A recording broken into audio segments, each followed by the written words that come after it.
A colossal stone sphere was not a rock to ancient eyes, it was a god. For human beings looked upon the most puzzling and magnificent features of our planet and saw the faces of the divine. By the end of this journey, you will understand the profound, global language of sacred stone, a code written into the very bones of the earth. We will explore why a mountain could be the center of the universe, how a whispering desert held the tracks of spirits, and what a river that boils in the middle of a rainforest meant to those who lived beside it. This is about more than geology or mythology. It is about the fundamental human need to find story and spirit in the landscape. What natural wonder in your own world might hold a forgotten, sacred story? That worldview has a name, and it is the lens through which we will view every mystery to come. Is the belief that the earth is not merely a stage for life, but a living, conscious entity. Think of it not as a philosophy, but as a sensory reality for those who lived it. The soil beneath your feet was skin. The rivers were veins. The rumble of a distant tremor was a deep sigh or a groan of discontent. In a world without satellites or seismographs, every geological event was a direct communication from a being of immense power. A sudden landslide was not a tragic accident of erosion. It was the mountain itself shifting its posture, perhaps angered by some community misstep. The gift of a spring in a barren place was a deliberate act of generosity from the ground. This belief system made the entire planet a temple, and every striking feature within it an altar or a deity. It answers a fundamental human question: why are we here? By pointing literally downward. We are here because the earth allowed it. Our bodies are formed from its clay, and to its embrace we all eventually return. This idea of the earth as a primordial parent, a giver of life and a receiver of the departed, is perhaps the oldest and most widespread religious concept in human history. It transforms the random chaos of geology into a narrative of relationship. A volcano's fury is not mindless physics, it is the fiery breath of a god making its presence known. The slow, patient carving of a canyon by a river over becomes the deliberate artwork of a spirit shaping its home. This perspective erases the line between the physical and the spiritual. The mountain peak isn't just below the sky, it is where the sky god chooses to touch the earth. The dark, damp cave isn't just a geological formation, it is a literal doorway to the realms of the ancestors or the underworld, a place where the rules of the surface world no longer apply. To walk into that cave was to step into another dimension entirely. Holding this concept in mind changes everything. It means that when we look at the 30 sites we are about to explore, we are not just looking at curious rocks or strange landscapes. We are looking at the faces of gods as our ancestors saw them. We are reading a map of the divine, written in stone, water, and fire. This mindset is the master key that unlocks the profound, trembling all these places once inspired. It is the reason why a simple hot spring could be a place of healing pilgrimage, and why a solitary, oddly shaped boulder in a field could be the center of a village's entire spiritual life. The earth spoke, and for thousands of years, humanity listened. But how do we read this map of the divine today? The challenge is immense. We stand at these sites with modern minds, armed with scientific explanations for every fissure and mineral deposit. To hear the whispers our ancestors heard, we must learn to listen with more than just our ears. This requires a kind of intellectual archaeology, a careful reconstruction of a worldview that saw spirit in stone. Our methodology is not a single tool, but a whole toolkit borrowed from multiple fields of study. Archaeology provides the physical evidence, the tangible proof of human interaction. It uncovers the offerings left behind, the pottery shards, the ceremonial platforms, the wear patterns on stone from countless hands of reverence. Geology then steps in to explain the raw material of the mystery itself. It tells us how that towering pillar of basalt formed from cooling lava, or why this particular cave echoes with such a deep, resonant tone. But data alone is silent. This is where comparative mythology and anthropology give the data a voice. By tracing similar stories across different cultures who never met, we find universal human responses to universal geological phenomena. A rumbling volcano inspires tales of an angry giant or a smith god in both the Pacific and the Mediterranean. Anthropology examines the rituals, the dances, the songs performed at these places, revealing how the belief was lived, not just believed. Take that strangely shaped boulder in a field. A geologist might identify it as a glacial erratic, a rock carried far from its home by ancient ice and dropped when the glacier melted. A simple fact. But an archaeologist finding worn depressions at its base, fragments of ancient pottery, or evidence of fire pits tells a different, richer story. This was a place where people gathered, where they left gifts, where they sought connection. The boulder was not just a rock out of place, it was a landmark of the sacred, a being that commanded attention. Our greatest task is to avoid the trap of modern arrogance. We must resist the urge to dismiss these beliefs as primitive misunderstandings of science. Instead, we strive to understand the elegant, symbolic logic that connected a community to its home. Why this spring and not another one a mile away? Perhaps its water had a unique mineral content that soothed certain ailments, making it a place of healing. Perhaps it emerged from a striking rock formation that resembled a human face or an animal, marking it as a spiritual doorway. The interdisciplinary lens allows us to appreciate not just the what, but the profound why. It transforms a list of locations into a collection of conversations, a series of moments where humanity reached out to the living earth and believed with all their hearts that the earth reached back. This is the detective story we are piecing together, one carved symbol, one geological report, one faded legend at a time. Rising from the red desert like a colossal, slumbering beast is our first geological god.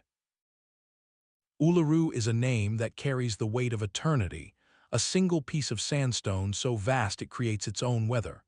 To the scientific eye, its formation is a story of sediment, uplift, and 600 million years of erosion.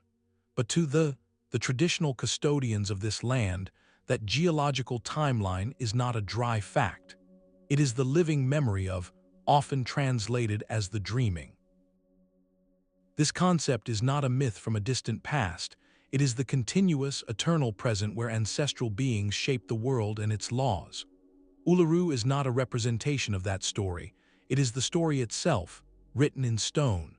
Every feature you see on that immense, weathered face is a paragraph, a verse, a chapter. That long, deep fissure running down its side is not a random crack from weathering. It is the mark left by a powerful ancestral being. A series of rounded hollows near the base are not simply eroded by wind and rain. They are the footprints of the rufous hair wallaby people from their epic journey. A dark stain might be the blood of a creator serpent from a pivotal battle. The rock is a three-dimensional sacred text, and to know its surface is to know the law, the history, and the moral code for living in right relationship with the land. The geological processes that created its caves, its overhangs, and its distinctive texture are, in this worldview, the literal, physical actions of those ancestral beings moving through the landscape, sleeping, fighting, and creating. This transforms the experience of the place completely. The famous, breathtaking color shift of Uluru, from a deep to a blazing, fiery red at sunset, is not just a beautiful trick of the light. It is seen as the rock's spiritual energy becoming visible, a pulsing manifestation of the life force within it.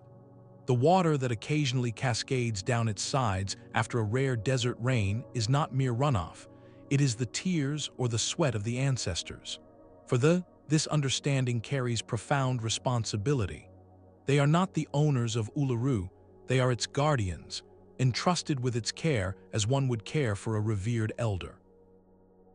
Their intricate knowledge of the rock's stories dictates where one can walk, where one can camp, and what ceremonies must be performed. It is a system of stewardship written directly into the landscape. To stand before Uluru with this knowledge is to feel the immense gravity of a place that is both a mountain and a memory, a geological formation and a living consciousness. It sets the stage for everything that follows, showing us that the most profound mysteries are not about what a thing is made of, but what it means. A world away from the Red Desert, on a windswept beach in New Zealand, the Earth tells a different kind of story. It is a story of a shipwreck and a meal that turned to stone. The boulders are not merely rocks, they are punctuation marks in an epic poem of migration. Lying half-buried in the dark sand of beach, these massive, almost perfectly round stones look utterly alien, as if a giant's marbles were forgotten by the tide. Their smooth, gray surfaces are cracked with a pattern of veins, like the shell of a colossal, fossilized egg.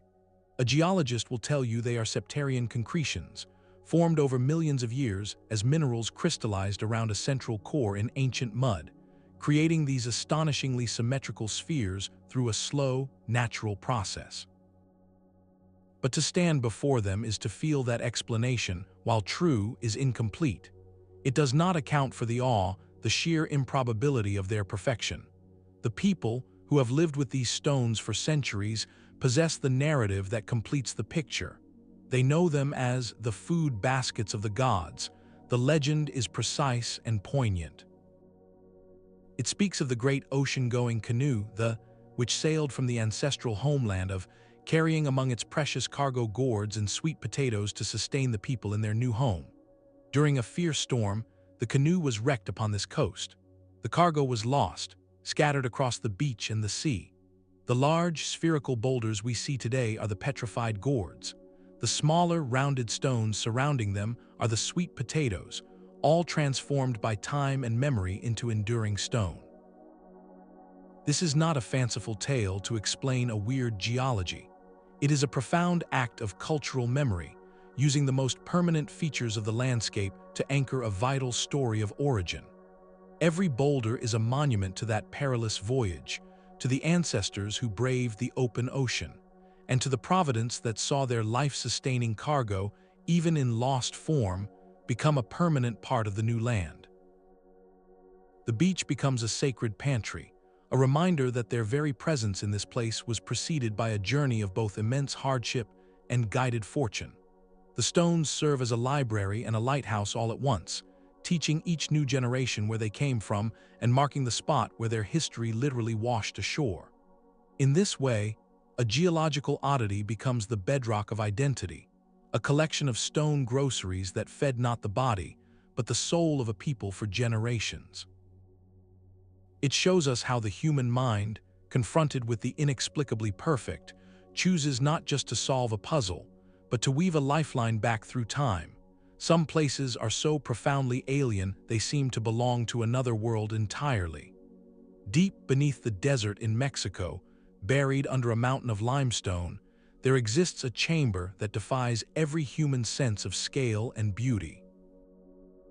This is the Cave of the Crystals, a secret room in the Earth's architecture that remained hidden from all human eyes until the year 2000. To step inside is to enter a geode the size of a cathedral.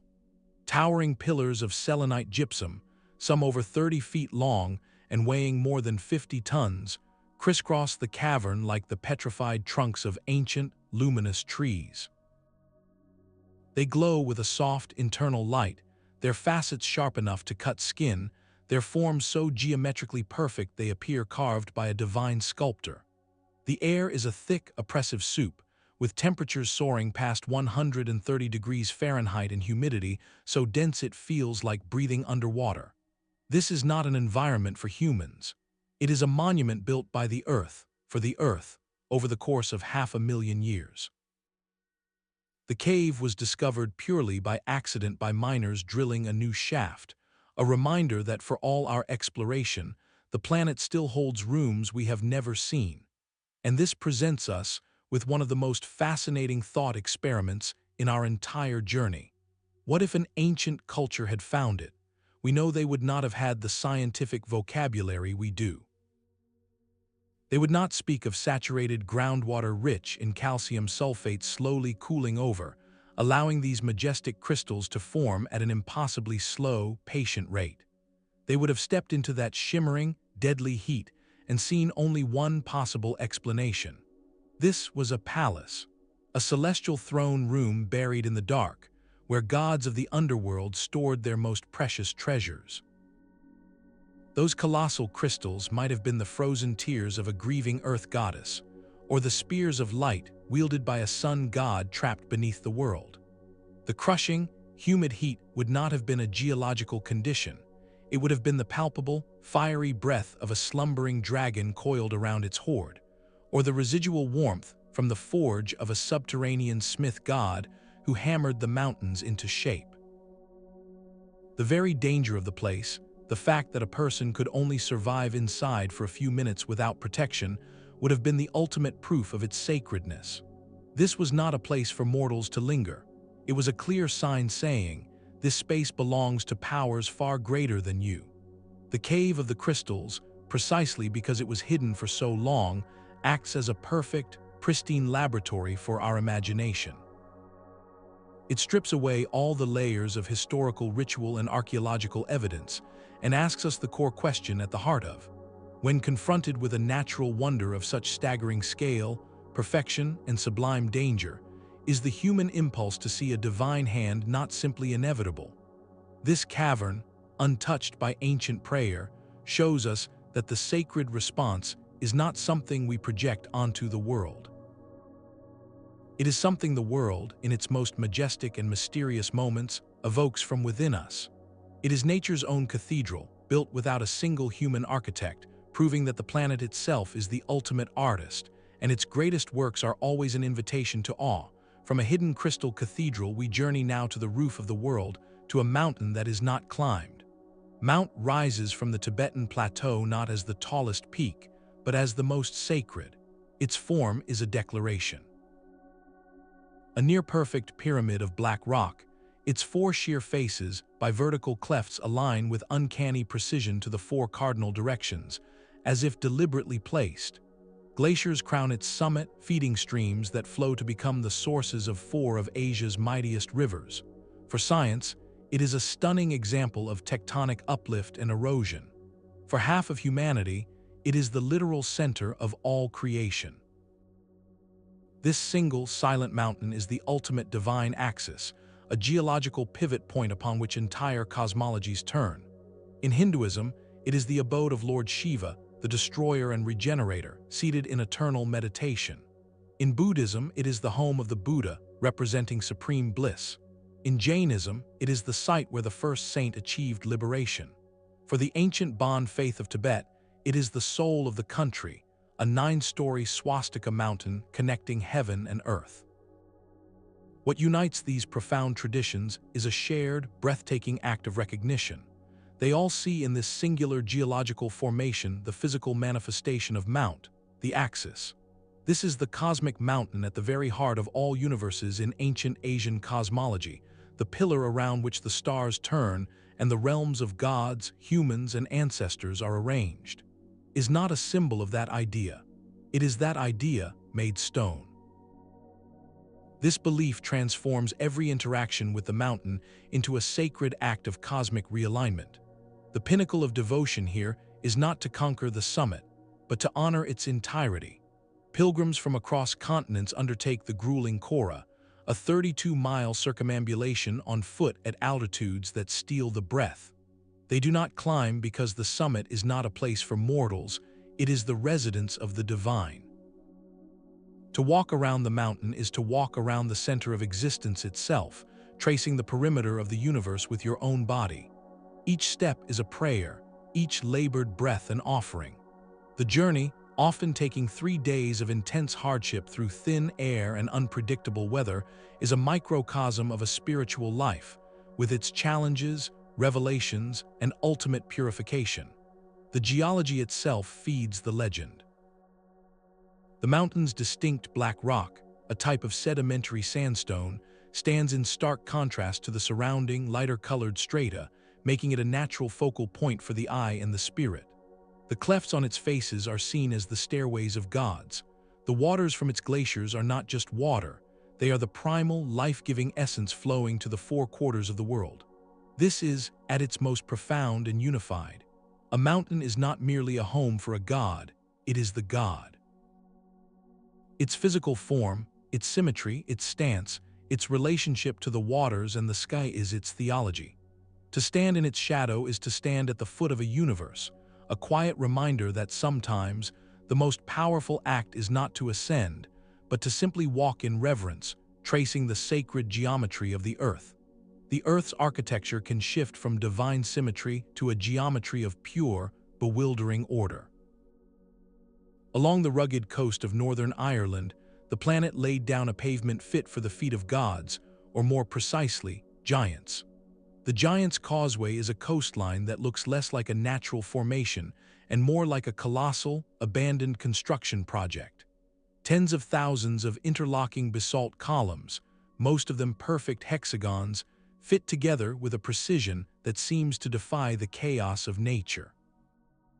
They march like the teeth of a stone comb into the cold, frothing Atlantic, a geometric puzzle on a monumental scale. For the ancient people who lived here, the explanation was not found in textbooks of volcanology. It was written in the size of the stones themselves. This was clearly the work of beings whose scale matched the grandeur of the site. The legend is wonderfully specific.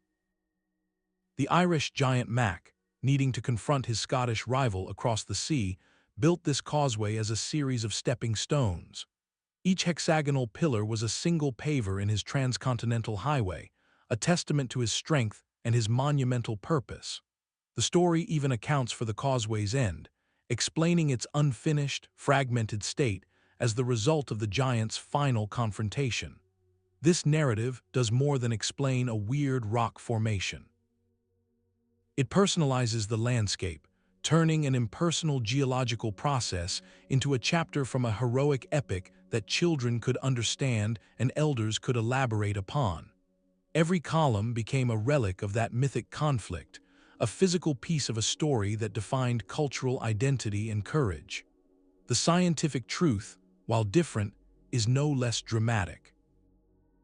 This stone pavement is the result of a cataclysm some 60 million years ago, when intense volcanic activity spewed a vast plateau of molten basalt across the land. As that thick lava lake cooled, it contracted and fractured not randomly, but in the most efficient pattern possible, the same hexagonal pattern you see in drying mud or the cells of a honeycomb. The Earth, in a sense, solved a stress equation in stone. Yet, knowing this mathematical principle does not diminish the awe. If anything, it deepens the mystery. The legend and the geology are two different languages describing the same profound human experience, the shock of encountering a natural structure of such perfect, repeating order. One sees the hand of a giant, the other sees the inexorable laws of physics. Both recognize that this place is extraordinary. The Giant's Causeway stands as a powerful example of how operates not in the absence of observation, but because of it. Ancient people looked at those perfect angles and flat surfaces and made a perfectly logical deduction. Something with intelligence and purpose built this. They were not wrong about the purpose, only the architect.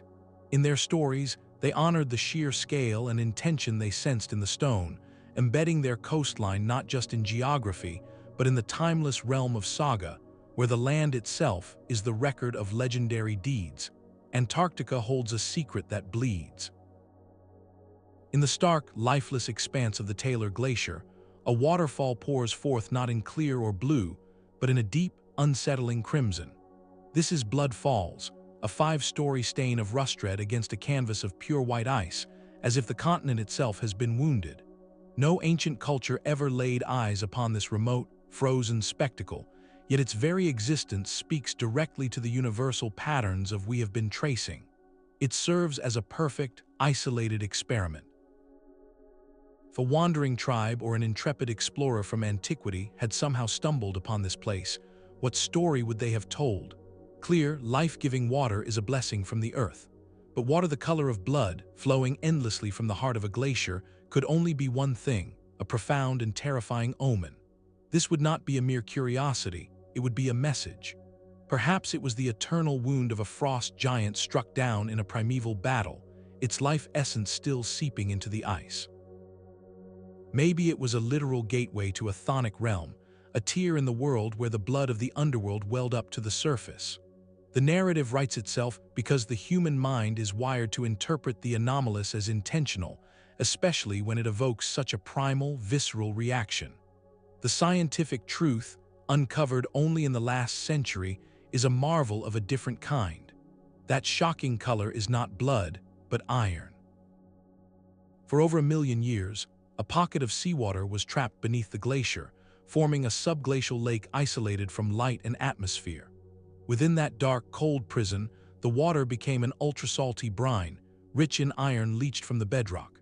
Under immense pressure, this ancient brine now forces its way up through fissures in the ice. The moment it meets the air, the dissolved iron oxidizes instantly, rusting before your eyes and painting the ice with its brilliant metallic stain. It is a slow, chemical breath exhaled from a reservoir that predates humanity itself. Blood Falls demonstrates that the impulse to mythologize is not a failure of understanding, but a fundamental tool for engaging with a world full of wonders and terrors. A red waterfall violates every expected norm. It demands an explanation that matches its emotional impact. The ancient would have provided a story of gods and giants. We provide a story of chemistry and time. Both are attempts to comprehend the incomprehensible, to find meaning in a phenomenon that feels, at first glance, both beautiful and ominously wrong. This remote Antarctic flow reminds us that the planet is still capable of producing sights that stop the heart and ignite the imagination, proving that the raw material for divine narrative is everywhere, even in the most desolate and frozen corners of the earth. In the silence of the hottest place in North America, stones go for walks. Death Valley's racetrack playa is a flat, dry lakebed, a vast expanse of cracked mud under a relentless sun, seemingly the most lifeless stage imaginable. Yet across this barren floor, hundreds of rocks, some weighing over 700 pounds, have etched long, graceful, and sometimes sharply turning trails into the hardened clay. They look as if they simply decided to slide away when no one was watching. For the Shoshone people and those who came before them, this was not a geological puzzle to be solved. It was a narrative written directly into the earth. In a landscape where every movement means life, the tracks of these sailing stones spoke of a hidden, animate world. Without a visible cause, no animal tracks beside them, no signs of human interference. The only logical conclusion was spirit. These were the trails of ancestors walking at dawn, or of great animals from the dreamtime whose forms had turned to stone but whose souls still traveled. The playa was transformed from a dead zone into a living parchment, a place where the land itself was caught in a slow, mysterious dance. This interpretation is a masterpiece of observational logic. If a heavy rock moves and leaves a trail, something must have moved it. If you see no mover, then the mover must be invisible, a force with intention. The stone's autonomous journeys made the valley not a wasteland, but a sacred text in motion, proof that even the most desolate corner of the earth possessed a quiet, creeping magic. It demonstrated a will within the landscape itself, a subtle agency that commanded not fear, but deep respect and careful storytelling. The scientific explanation, confirmed only in the last decade, is a marvel of rare perfection. It requires a specific and fragile sequence of events. First, a rare rain must flood the playa, creating a shallow, temporary lake.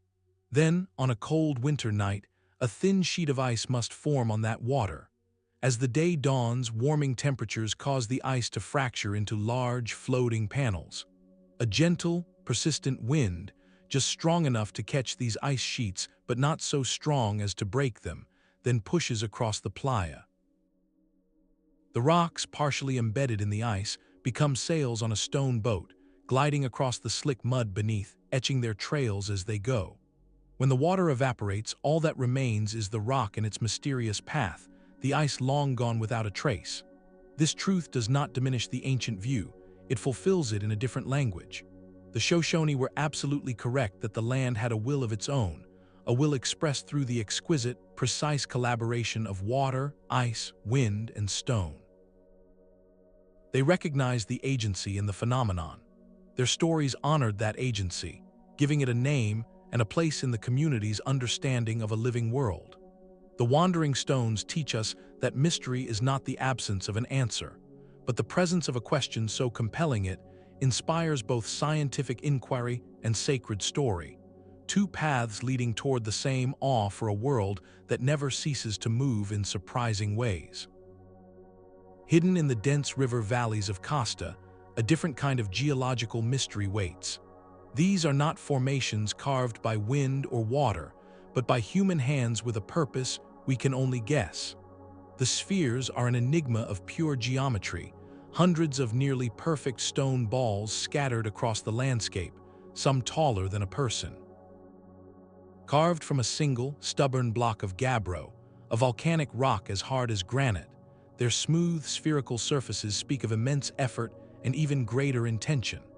They are not the work of nature, but they are a profound human response to it, an attempt to shape the raw stone of the earth into a form that mirrored the ideals of the cosmos itself. For the pre-Columbian cultures who crafted them between 600 and 1500 years ago, these spheres were far more than art or ornament. Their very existence was a statement. In a world without metal tools or the wheel, achieving such mathematical perfection in stone was an act that blurred the line between craftsmanship and devotion. Each sphere, painstakingly pecked and ground into shape over generations, likely began as a symbol of immense power, possibly representing a chief, a lineage, or a celestial body. Their placement was never random. Archaeologists find them arranged in lines, in triangles, or in great parabolic curves leading to the dwellings of leaders or the entrances to sacred spaces. This transforms them from isolated sculptures into a language. They become a terrestrial map of a celestial order, a deliberate arrangement of perfect forms that connected the community on the ground to the principles governing the heavens above. The sphere itself is the key to understanding their sacred weight. Across countless cultures, the sphere represents the ideal, the complete, the divine. It has no beginning and no end. It is the shape of the sun, the moon, the earth itself seen from a distance. To invest such labor into creating this most difficult and perfect of forms was to literally carve an idea into the landscape. It was to make the abstract concept of cosmic unity tangible, a solid, heavy truth you could walk beside and touch. Were they markers of territory, declaring the authority of a ruler whose power was as undeniable as the stone itself? Were they ancestral monuments, the spirit and memory of a lineage made permanent? Or were they astronomical markers, a silent observatory that charted solstices and equinoxes in a language of granite and shadow? The debate continues, because the people who knew their meaning left no written record, only the stones. And the stones, in their silent, perfect roundness, keep their secret. They stand as the ultimate expression of the human drive to not just worship the geological wonders of the world, but to participate in their creation. The cultures looked at the unshaped rock of their home and saw within it the potential for a higher form. They did not find a god in a mountain. They used the mountain's own substance to create a symbol for the divine principles they believed governed everything.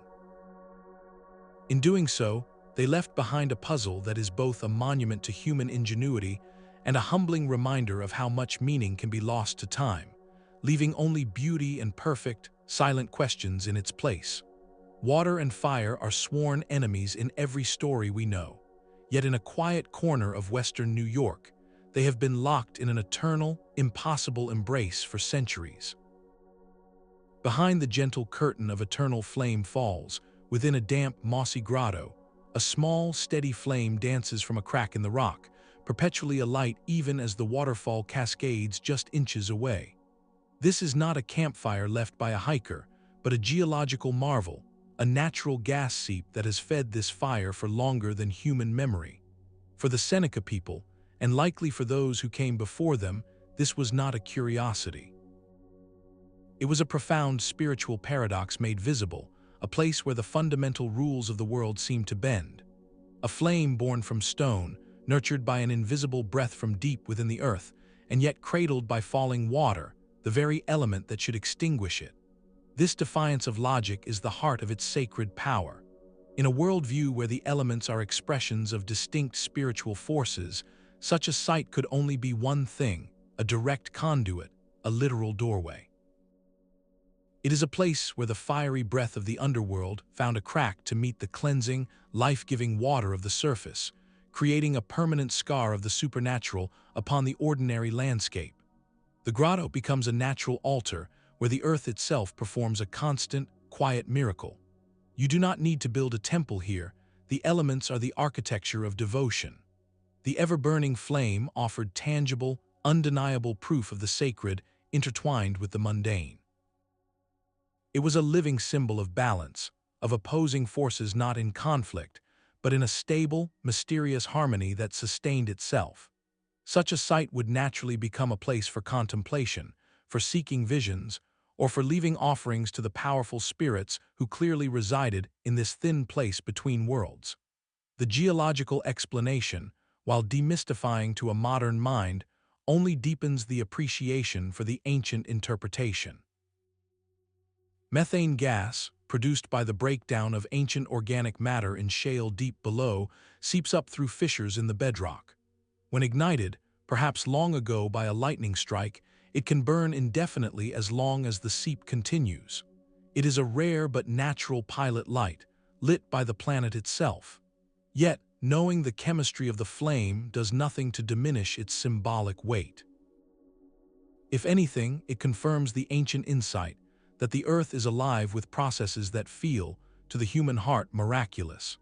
The Seneca recognition of this site as sacred was an act of deep observation. They saw the paradox and understood its language. It spoke of a world far more interconnected and spiritually fluid than it appeared. The eternal flame does not shout its power. It whispers it in the hiss of gas and the shimmer of heat behind falling water. It reminds us that the divine was often found not in grand temples, but in these subtle, persistent contradictions in the fabric of the natural world, places where the planet quietly reveals that its rules are far more mysterious and wondrous than we might assume. The silent migration of stones is a story the earth tells in more than one language. From the cracked mud of Death Valley to the misty moors of Britain and the deep forests of Eastern Europe, cultures separated by continents and oceans have all looked upon tracks in the earth and told the same essential tale. They are the walking stones, the wandering rocks, a global chorus of geological mystery.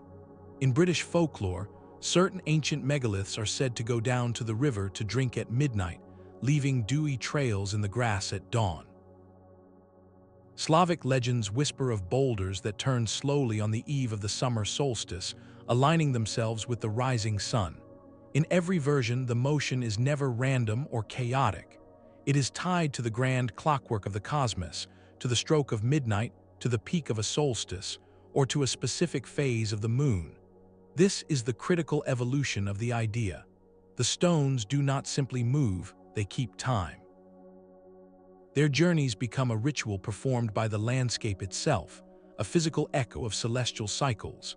This transforms a local puzzle into an archetypal myth. The phenomenon is so visually inexplicable, so defiant of our basic understanding of heavy, inert matter, that the human mind reaches for the most profound framework available, the sacred calendar. If a rock moves with no visible pusher, then the pusher must be the turning of the heavens. The force must be the tide of time, the pull of the moon on the spirit of the stone, or the breath of the gods who govern the seasons. This global pattern reveals a profound layer of the worldview. It is not just that the earth is alive, but that its life is rhythmic and ceremonial, synchronized with the sky. A stone that walks only on the solstice is not just animated, it is participating in the most important astronomical event of the year. It becomes a living sundial, a terrestrial witness to a celestial moment. This attribution is a masterpiece of symbolic logic. Faced with a gap in observable cause and effect, ancient cultures did not simply invent a random spirit. They connected the terrestrial mystery to the largest, most orderly system they could perceive, the cosmos itself. The moving stone became proof that the earth below and the heavens above were in constant, intelligent conversation. The rock's trail was the handwriting of that conversation, a script written in mud and clay for those who knew how to read it. This recurring motif shows that our ancestors were not just storytellers, they were cosmic cartographers, using the strange behavior of the land to map the invisible forces they believed shaped reality. The sailing stone, in all its global variations, is more than a rock. It is a clockwork god, a slow, patient keeper of sacred time, reminding every culture that witnessed its journey that the world is full of silent, scheduled miracles, moving to a rhythm only the land and the stars can hear.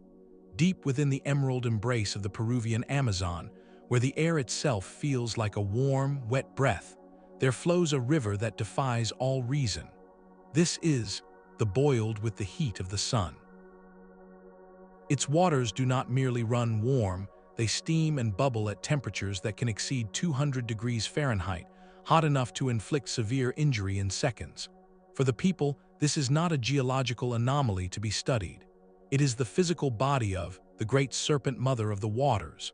The legend is precise and powerful. The river's course is the serpent's coiled body resting in the jungle.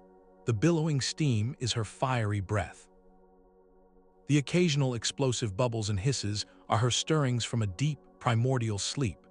This understanding frames every interaction with the river not as an encounter with a natural feature, but as a direct audience with a living deity. The river was, and remains, a place of profound duality. It is a site of immense danger, a clear boundary where a single misstep could mean a terrible end, which only reinforced its sacred power. Yet it is also a place of healing. Specific cooler tributaries or pools along its banks, where the serpent's heat was tempered, were used for therapeutic baths and rituals. Shamans would perform ceremonies here, seeking the spirit's favor for healing or wisdom, demonstrating a sophisticated relationship that balanced reverence with practical respect for the lethal force present. The river made the supernatural undeniably tangible. You could see the steam, hear the boil, feel the oppressive heat radiating through the dense jungle air. It was a permanent tear in the fabric of the ordinary world, a place where the planet's inner fire bled through to the surface in the most unexpected of settings. Geologically, this is what makes the river so perplexing and significant. It lies far from any active volcano. The heat is now believed to come from a deep fault line, where water seeping down from the mountainous rainforest is heated by geothermal energy rising from the Earth's mantle, then forced back up through fissures to feed the river. It is a powerful reminder that the Earth's fiery heart can express itself anywhere it finds a weakness in the crust, not just at textbook volcanic sites. For this scientific explanation is not at odds with their belief, it simply describes the mechanism of breath. The river stands as the ultimate proof of a core principle, that the divine force of the planet is not confined to majestic mountains or serene springs.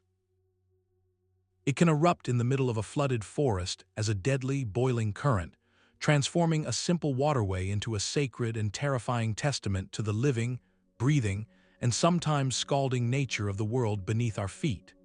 The desert holds more than shifting silence, it holds a voice. Scattered across the great arid expanses from the Sahara to the Gobi, certain sand dunes possess a haunting, musical secret. When the wind stirs or a footstep disturbs their crest, these mountains of sand do not simply collapse in a silent cascade. Instead, they release a deep, resonant boom, a low hum that can travel for miles, vibrating through the air and the ground itself. To ancient caravans moving through that vast, trackless quiet, this sound was not a curiosity, it was a communication. In the emptiness, a dune that could sing was a being with a soul. The interpretations were as varied as the cultures who heard them. Some heard the deep, rhythmic thrum of celestial drums. Others heard a choir, a mournful song rising from the heart of the wilderness. In the Mongolian tradition surrounding the Els dunes of the Gobi, the sound carries a specific and powerful history. It is said to be the restless voices of the warriors of Khan, their spirits still bound to the sands, their collective breath creating that eternal, booming lament. This transforms a geological phenomenon into a sacred memorial. The dune becomes a living monument, its song a direct auditory link to the past, ensuring that the memory of those who passed is never silenced by time. The science behind the singing sand is a marvel of synchrony. It requires sand grains of a very specific size, shape, and mineral content, all coated in a fine layer of silica. When an avalanche begins, these uniform grains slide in a perfectly synchronized layer over one another, creating a cascade of microscopic vibrations that lock into a single, powerful frequency, much like the bow on a cello string. The entire slope of the dune acts as a colossal amplifier. Yet, knowing this acoustic physics does not explain away the mystery, it deepens our appreciation for the ancient interpretation. Our ancestors were absolutely correct in perceiving intention in that sound. A landscape that could produce such a consistent, profound tone was not inert, it was participating in the world. The dune's song made it an oracle. Travelers would listen to the tone, the volume, the duration of the hum, and interpret its meaning. Was it a warning of a coming storm hidden beyond the horizon, a welcome to a sacred area, or the land itself expressing sorrow or joy? This added a profound sonic layer to the map of the sacred. A mountain could be seen, a spring could be touched, but a singing dune could only be heard, felt in the chest. It demanded a different kind of attention, a listening reverence. It proved that the spirit of a place was not always in its form, but sometimes in its voice, a hidden song waiting for the right moment to reveal that even the most barren and shifting ground was alive with a deep, resonant consciousness. Sometimes the Earth's most terrifying doorways are opened not by nature, but by human hands. In the heart of the desert in Turkmenistan, there is a hole that breathes fire. The gas crater, known to the world as the door to hell, is a pit over 200 feet across, its floor a seething, roaring lake of orange flame. It has burned without pause for more than 5 decades, a relentless beacon in the empty night. Its origin is modern, a stark reminder of our own power to scar the planet. In 1971, Soviet geologists drilling for natural gas struck a cavern, causing the ground to collapse into this gaping maw. Fearing the release of poisonous gases, they made a decision. They set it alight, expecting the fire to burn out in a matter of weeks. The Earth had other plans. The fuel reservoir was so vast that the fire simply never stopped, feeding on the very breath of the planet we tried to harness. This is a man-made anomaly, a contemporary mistake etched in perpetual flame. Yet, standing before its roaring heat, feeling the desert wind whip the flames into towering spirals, the ancient template snaps perfectly into place. If a wandering tribe from 3,000 years ago had crested these dunes and seen this spectacle, they would not have seen an industrial accident. They would have witnessed a divine revelation. This crater, with its seemingly bottomless depth and unquenchable fire, fits every archetype of a sacred chthonic gateway. It is a perfect portrait of the underworld, a literal door to a realm of punishment, purification, or unimaginable power. The relentless roar would be the voice of a subterranean god. The shimmering heat haze would be the distortion between our world and the next. In an ancient context, this would have instantly become the ultimate axis of fear and reverence. It would have been a place of extreme taboo and extreme pilgrimage. Prophets and shamans might have journeyed here to receive visions in the flickering light, believing the flames themselves were a form of divine speech. The concept of sacrifice, of offering something precious to appease the powerful spirit of the pit, feels almost inevitable. The crater's eternal flame would not be a waste of natural gas, but a terrifying symbol of divine judgment, an unblinking eye of fire that saw all and consumed all. This modern site serves as a profound analogy. It proves that the human impulse to mythologize is not dependent on antiquity, but on the raw, emotional impact of a phenomenon. Confronted with a seemingly endless, fiery abyss, the mind does not reach for a technical manual. It reaches for the oldest stories it knows, stories of portals and punishments, of gods who live in the deep places. The door to hell shows us that the geological conditions for creating a deity are still very much present. We simply call them by different names now, like gas crater or drilling mishap. But the awe, the primal fear, the sense of standing at the edge of a power far greater than ourselves, that remains unchanged. It is a stark, contemporary lesson in how the planet's hidden, volatile power, once revealed, always demands a story. And in every era of human history, that story has almost always been a sacred one. Perhaps no monument better embodies the fusion of human vision with divine geology than the silent guardian of the Giza Plateau. The Great Sphinx is not merely a statue placed upon the sand. It is the desert itself, given a face and a purpose.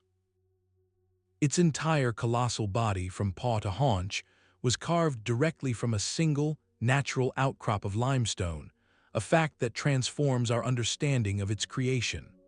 This was not an act of pure construction, but of profound recognition.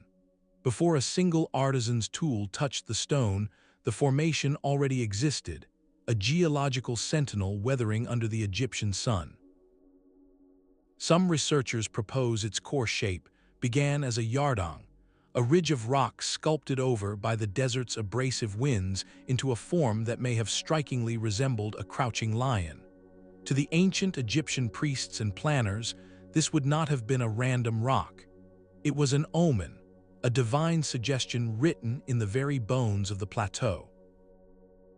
The act of carving the detailed head of a pharaoh onto this natural leonine body was not creating a god from scratch, but unveiling a deity they believed was already sleeping within the stone, waiting to be awakened. The Sphinx, in this light, becomes the ultimate act of collaborative artistry between humanity and the earth. The craftsmen did not impose a foreign idea upon an inert block. They listened to the shape the land had already provided and refined it into a perfection that matched their sacred cosmology. This geological origin story makes the fierce debates surrounding the monument's age all the more compelling. The distinctive erosion patterns on the Sphinx's body and the walls of its enclosure show deep, rolling undulations, very different from the sharp, sandy weathering seen on other structures at Giza. To some geologists, these patterns speak not of wind and sand, but of water, of heavy rainfall cascading over the stone for centuries. If correct, this would place the core erosion in a time when the Sahara was a verdant grassland, thousands of years before the traditional dating of the monument. While this theory is hotly contested, it highlights a powerful truth: the Sphinx is a geological clock as much as an archaeological one. Its stone surface holds a climatic memory, a record of environmental change that may stretch back into a mythic, rain-soaked past. This layers the mystery even further. The monument could be a fusion of both a vastly ancient, naturally shaped formation deemed sacred by prehistoric peoples, and a later, pharaonic reclamation and refinement of that sacred site. Thus, the Sphinx stands at a breathtaking intersection. It is a masterpiece of human engineering, a symbol of royal power, and a theological statement about the divine presence within the landscape. It represents the moment our ancestors looked at a wind-scoured hill and did not see a rock. They saw the first draft of a god, and with reverence and immense skill, they helped the earth finish its own sentence. A desert can be a perfect page for a message meant for the heavens. On the vast, wind-scoured pampa of southern Peru, the people did not carve a single idol or raise a solitary temple. Instead, they transformed the entire skin of their world into one colossal, sacred diagram. The lines are a breathtaking act of landscape-scale devotion, where the geology itself became the medium for a prayer so large it could only be read by the gods. By carefully removing the dark, sun-baked stones that litter the desert floor, they exposed the lighter, chalky earth beneath, creating a stark, contrasting line. But these are not random scratches. They form precise geometric shapes, sprawling trapezoids, and immense, intricate depictions of animals. A hummingbird with a beak like a spear, a spider, a monkey with a spiraling tail. Their scale is incomprehensible from the ground. A hummingbird stretches over 300 feet. A condor's wingspan reaches nearly 400. This fact is the key to their sacred purpose. They were not designed for human eyes. To walk among them is to see only shallow grooves in the gravel, but from the vantage point of the surrounding foothills, or conceptually, from the sky itself, the full, magnificent forms snap into focus. This was a deliberate act of communication aimed upward. The lines are believed to be a complex celestial calendar, marking solstices and the rising of important stars, or perhaps ritual pathways used in ceremonies to invoke life-giving water from the distant, often invisible mountains. They connected the people physically and spiritually to the deities of the sky and the distant, snow-capped peaks that were the source of all water in that arid land. The entire pampa became an interactive temple, where the sun's shifting trajectory throughout the year would illuminate specific lines and figures, activating different parts of the diagram in a slow, solar ritual. The geology provided the perfect, enduring canvas. The desert's hyperarid climate, with rain falling perhaps once a decade, and a stable surface layer of stones protecting the lighter soil beneath, meant these colossal drawings could persist for. They did not simply worship a mountain or a spring. They engineered their entire geological reality into a permanent offering, a massive, patient sentence written across the desert floor in a language of astronomy and faith, waiting for the gods to look down and understand. The very ground beneath our wheels can lie. On lonely stretches of road from New Brunswick to the Scottish Highlands, drivers have long reported a strange and unsettling phenomenon. They stop their car, put it in neutral, and watch as it seems to roll slowly and steadily uphill. They pour water onto the pavement and watch it trickle in the wrong direction. These are the magnetic hills or gravity hills, places where the landscape itself appears to rebel against the most fundamental law we know. For an ancient traveler encountering such a spot, the conclusion was inescapable. This was not an optical illusion, it was a divine intervention. The local spirit of this place had the power to bend reality, to suspend gravity itself as a demonstration of its authority. A slope that the pull of the earth could only be a sacred slope, a blessed or perhaps haunted stretch of ground where the ordinary rules of the universe were temporarily rewritten. Such a site became a natural laboratory for the supernatural. It was a place of testing, where you could physically witness the power of the gods in the motion of your own cart or the flow of a water skin. It transformed a simple journey into a pilgrimage of wonder, a mandatory stop where you paid your respects to the force that held such command over the physical world. The experience feels undeniably magical because it attacks a core assumption, that down is always down. When your own senses, the tilt of your body, the roll of an object, all tell you that up is down and down is up, the mind has only two choices: to believe the land is enchanted or to question its own perception. In a world without the concept of complex optical illusions, the first answer was the only one that made sense. The scientific explanation, when it comes, is a masterpiece of subtle deception. These hills are almost always a perfect trick of perspective. The surrounding horizon is obscured by trees, hills, or uneven terrain, creating a false visual reference. What appears to the eye to be an uphill slope is, in fact, a very gentle downhill incline. The true horizon is hidden, so your brain, desperately trying to make sense of the scene, accepts the false cues and constructs a reality where gravity seems broken. Knowing this trick of the light does little to diminish the visceral thrill of the experience. The sacred power attributed to these spots was a direct and honest response to a profound sensory betrayal. It shows us that the divine was not only found in the colossal and the permanent, but also in the fleeting and the perceptual, in those quiet, clever corners of the world where the earth seemed to wink, offering a glimpse of a reality where its rules were merely suggestions. The wind did not just move through the ancient landscapes of Britain, it spoke with them. At lonely moors and weathered tors, stones like the held a secret, they could sing. These were not ordinary rocks, but geological instruments shaped by of wind and rain. Natural holes and deep fissures, carved by that same persistent weather, turned the stones into colossal flutes or horns. When a strong gust struck at just the right angle, it would rush through these openings, producing a loud, mournful wail that could carry for miles across the empty countryside. To stand beside such a stone on a stormy night was to hear the landscape itself find its voice. For the Celtic peoples and those who came after, this sound was not a random noise. It was a direct communication from the other side of reality. The most common interpretation was that these were the voices of the ancestors, their whispers carried on the gale. In other tales, the booming moan was the horn of a long-vanished giant, echoing from a time when such beings shaped the hills. Sometimes, it was the trapped cry of a spirit bound to the stone, forever lamenting its fate. This belief transformed the geology of the place into a sacred signal. A stone that could vocalize was clearly alive with a presence, a territorial genius los, whose mood was broadcast by the weather. The sound served a profound social function, often marking a spiritual or physical boundary. That haunting wail acted as an auditory fence, a warning from the guardian spirit of the land to travelers or rival clans. To cross into that territory while the stone was singing was to walk knowingly into a space commanded by a powerful, audible entity. Conversely, the sound could also be interpreted as a blessing, a protective chant sung over the community by the land itself. This made the blowing stones perfect focal points for ritual.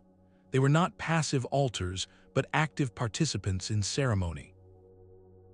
A druid or elder might time a rite to coincide with the rising wind, so that the very invocation seemed to summon the stone's voice in response, creating a powerful dialogue between human chant and geological drone. The phenomenon beautifully illustrates the blurring of categories. The stone was not the spirit, nor was the wind. The spirit was the collaboration between them, a being that existed in the moment of their interaction. The environment and the entity were one and the same. The air and rock became partners in delivering a message from the unseen world, proving that the sacred could manifest not just in a static place, but in a specific, fleeting event, a convergence of elemental forces that made the intangible briefly, powerfully tangible. To ancient ears, the land was not silent. It was in constant, low conversation, and sometimes, if you stood in the right place at the right time, you could understand exactly what it was trying to say. A land can be born screaming. In 1783, Iceland tore itself apart. The lava field is not a landscape of gentle slopes and fertile soil, but a monument to a single, devastating conversation between the earth and its people. For 8 long months, fissures known as the craters split the ground open, vomiting forth a river of fire so vast it poisoned skies across Europe and brought hardship to the island. To the Norse settlers living in its shadow, this was not a random geological event. It was a page ripped from their oldest, most terrifying scriptures. The ground cracking, the sky darkening with ash, the relentless flow of molten rock consuming pastures and homes. This was a perfect portrait of the twilight of the gods playing out in real time. The lava field itself, once the fury cooled, became a permanent testament. Its jagged, twisted formations, sharp as broken glass and stretching to the horizon in every shade of black and rust, looked like nothing of this world. To walk across is to walk across a moment frozen in divine rage. Every contorted spire was a frozen scream, every collapsed lava tube a hollow vein left by the planet's fever. This was not built by gods for habitation, it was the scorched evidence of their direct intervention. The Norse saw it clearly. This was the forge of the fire giants, those eternal enemies of the gods, or worse, a literal crack in the floor of the world leading straight to the cold, misty realm of the dishonored dead. The eruption was interpreted as punishment, perhaps for the community turning from the old ways, a belief made unbearably real by the suffering that followed. The resulting terrain, so harsh and lifeless, served as a perpetual reminder. It was a divine lesson written in basalt, a warning that the forces which sustain life could also erase it without sentiment. This transforms a lava field from a natural disaster site into a sacred, if terrifying, text. It is geology as historical record of divine action, the undeniable proof that the gods were not distant abstractions, but visceral, elemental powers capable of reshaping the very ground beneath your feet. The land itself became an archive of that cataclysm, ensuring no generation could forget the price of divine anger or the fragile line between a green valley and a frozen hell. Deep in the darkness, an entire galaxy can be born. The caves of New Zealand hold a sky that has never known sun or storm, a silent, glittering cosmos pinned to the ceiling of the world. You drift by boat on a black river, the only sound the gentle drip of water through ancient limestone, and look up. Millions of pinpricks of cool, blue-green light shimmer above you, a perfect mirror of the Milky Way, but turned inward. This is the work of a unique species of fungus gnat whose larval stage spins silken fishing lines and emits this haunting light to lure prey. The scientific explanation is a marvel of evolutionary adaptation. Yet to stand in that profound silence, surrounded by that impossible, is to feel that science only describes the mechanism, not the meaning. For the people of this land, the meaning was written in the stars themselves. They saw this not as a biological coincidence, but as the deliberate artwork of a deity. This was the work of the god who placed the stars in the heavens, perhaps bringing a fragment of that celestial blueprint down into the deepest womb of the earth as a gift, or as a reminder. The caves themselves, carved by water over millions of years, were already sacred passageways, tunnels connecting the world of light with the ancestral realms of darkness and potential. But the glowworms transformed these passageways into cathedrals. The experience was one of profound inversion. You did not look up to the sky for divine wonder, you journeyed down into the earth to find it waiting for you, more intimate and concentrated than any night sky could ever be. This fusion is what makes a perfect mystery. The sacred atmosphere here is an emergent property. It is not just the geology of the cavern, nor just the biology of the insects. It is the collaboration between them. The limestone provides the perfect, sheltered, humid stage, and the glowworms provide the living, breathing performance. Together, they create a third thing, an experience of such ethereal, quiet majesty that it feels less like a location and more like a vision. It demanded a celestial explanation because it so perfectly mirrored the ultimate celestial map. The caves were a spiritual paradox, a place where the boundaries between above and below, between life and stone, between the ordinary and the divine, dissolved into a soft, blue luminescence. To visit was to witness the universe in miniature, a testament to the idea that the sacred is not always a force, but sometimes a fragile, glowing beauty, a partnership between the patient architecture of the planet and the persistent spark of life seeking its own way in the dark. It reminds us that sometimes, the most convincing proof of a divine hand is not in power, but in perfect, inexplicable beauty. From the delicate glow of a cave's false stars, we emerge to a structure so vast it can only be seen in its entirety from the heavens. The structure, known as the Eye of the Sahara, is a geological eye staring unblinkingly at the sky. Etched into the Mauritanian desert, this colossal bullseye of concentric rings spans over 30 miles, a perfect target drawn by a hand of unimaginable scale. On the ground, you would see only bands of resistant rock and eroded valleys, a confusing maze of stone. But from above, the truth reveals itself, a stunning, symmetrical artwork on the canvas of the planet. Its formation is a masterpiece of deep time, the result of a volcanic dome that uplifted and then slowly, patiently, eroded away over 100 million years, leaving these rings like the growth rings of a stone tree. Yet this scientific explanation arrives only after the shock of seeing it. For any ancient people who might have traversed its outer ridges, the full, impossible geometry would have been unknowable. They would have experienced it as a place of profound disorientation, a labyrinth of rock that seemed to pull you toward a center that held a secret. A structure of such scale and symmetry does not feel random. It feels like a signature. This is why, in our modern era, it has sparked one of the most captivating speculations in historical mystery. Could this be the inspiration for Plato's Atlantis? The philosopher described a circular city of concentric rings of land and water, a powerful civilization that sank beneath the waves in a single day. The is not underwater, but it is a perfect circular formation in a region that was once lush and green, a lost world now claimed by sand.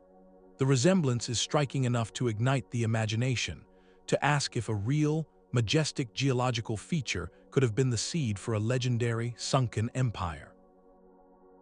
Whether or not it was Atlantis is perhaps less important than the undeniable truth the comparison reveals. The human mind, when confronted with a pattern of such deliberate-looking perfection emerging from the chaos of the desert, cannot accept it as an accident. It demands a story of equal grandeur. If not a sunken city of philosopher kings, then perhaps it was the landing site of celestial beings, a divine compass rose etched into the crust to guide the gods. Maybe it was the footprint of a primordial giant, the first being to step onto the newborn Earth. Or it could be a cosmic mandala, a meditation diagram for the planet itself. The Eye of the Sahara represents the ultimate blank slate for sacred narrative. It is geology that so perfectly mimics intelligent design that it becomes a mirror, reflecting back our deepest need to see purpose in the landscape. It is not a temple built to honor a god.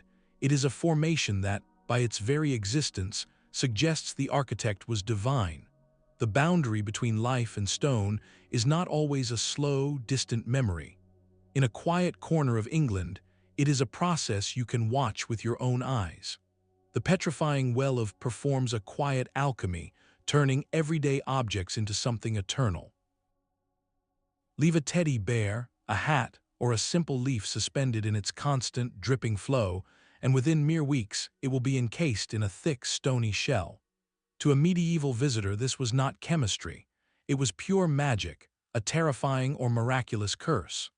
The well was said to be the work of a local witch, her power so potent she could bleed the life from things and replace it with cold, dead rock.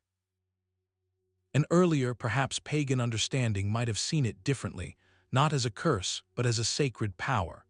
This was a divine force capable of blurring the ultimate line, the one between the soft, temporary world of the organic and the enduring, silent world of the mineral. It was the earth demonstrating its most profound ability to absorb, to transform, and to make permanent. The phenomenon made the abstract brutally immediate.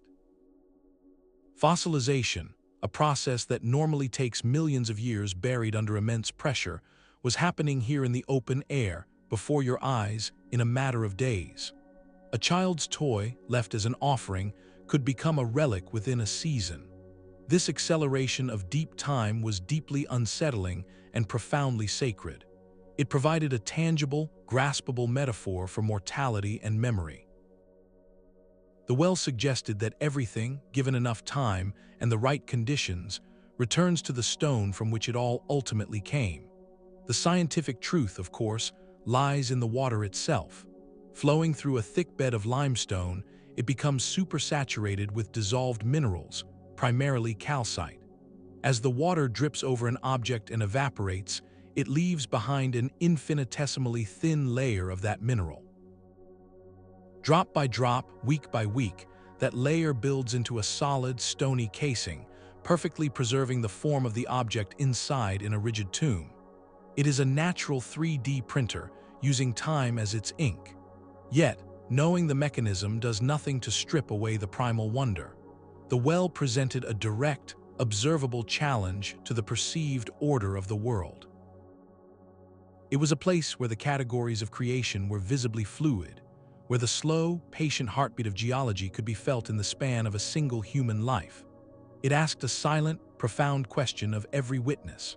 If a simple spring can turn a leaf to stone, what other invisible, transformative powers does the living earth hold? Quietly at work all around us, a solitary pillar of stone rises from the rolling plains of Wyoming like a great, petrified tree stump. Devil's Tower is a geological declaration, a monolith of columnar basalt that seems to have been dropped from another world onto the prairie. Its vertical grooves run from summit to base like the deep scars of some colossal claw, a visual cue so powerful it wrote its own origin story.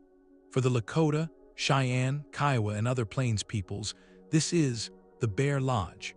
The name comes from a shared and vivid legend, a story that reads the geology as a historical record. In the tale, a group of children were chased by a giant bear. As the bear reared up to claw at them, the rock beneath the children rose swiftly toward the sky, carrying them to safety. The deep, vertical marks scoring the tower's sides are the eternal scratches from the enraged bear's claws as it tried in vain to reach them. This narrative does more than explain a strange rock, it sanctifies it. The tower becomes a monument to divine protection, a place where the earth itself intervened to save the innocent, forever bearing the marks of that intervention. That story made a natural cathedral. Its flat summit, surrounded by that sheer, 600-foot vertical drop, was a place removed from the ordinary world, a platform suspended between earth and sky. It became one of the most significant sites for the Vision Quest, the solitary spiritual journey central to plain spirituality. A young person would undertake a rigorous preparation and then climb to that isolated summit to fast, pray, and seek a guiding vision from the spirit world.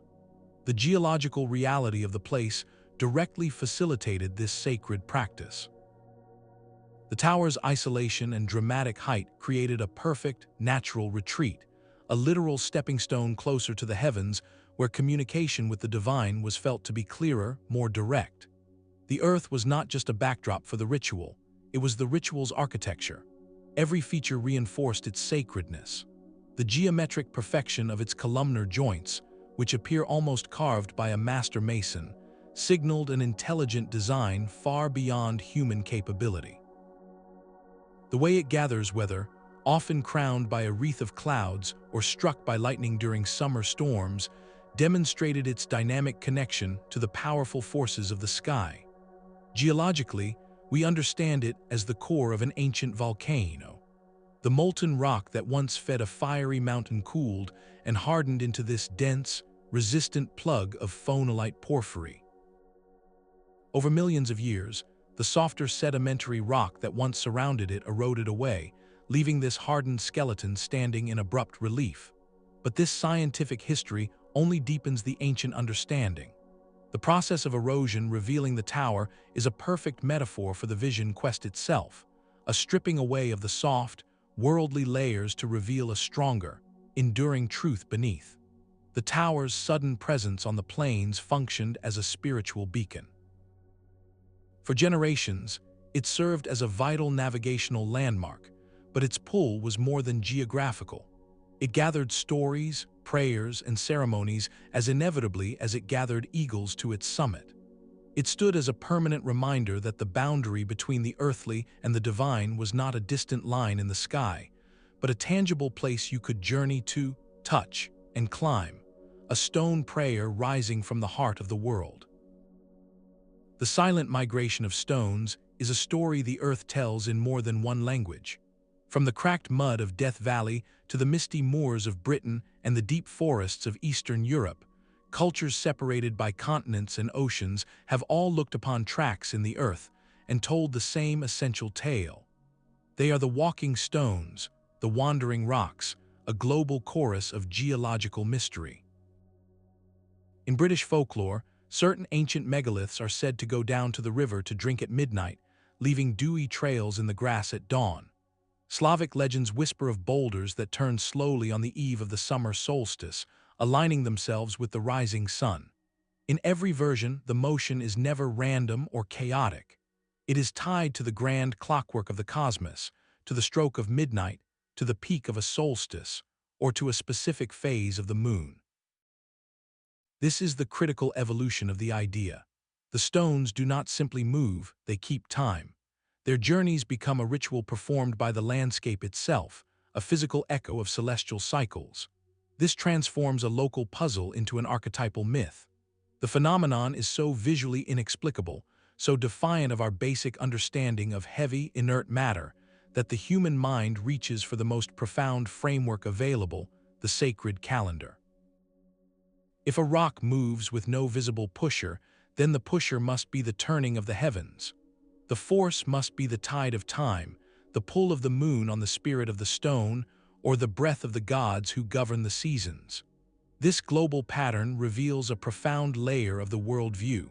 It is not just that the earth is alive, but that its life is rhythmic and ceremonial, synchronized with the sky.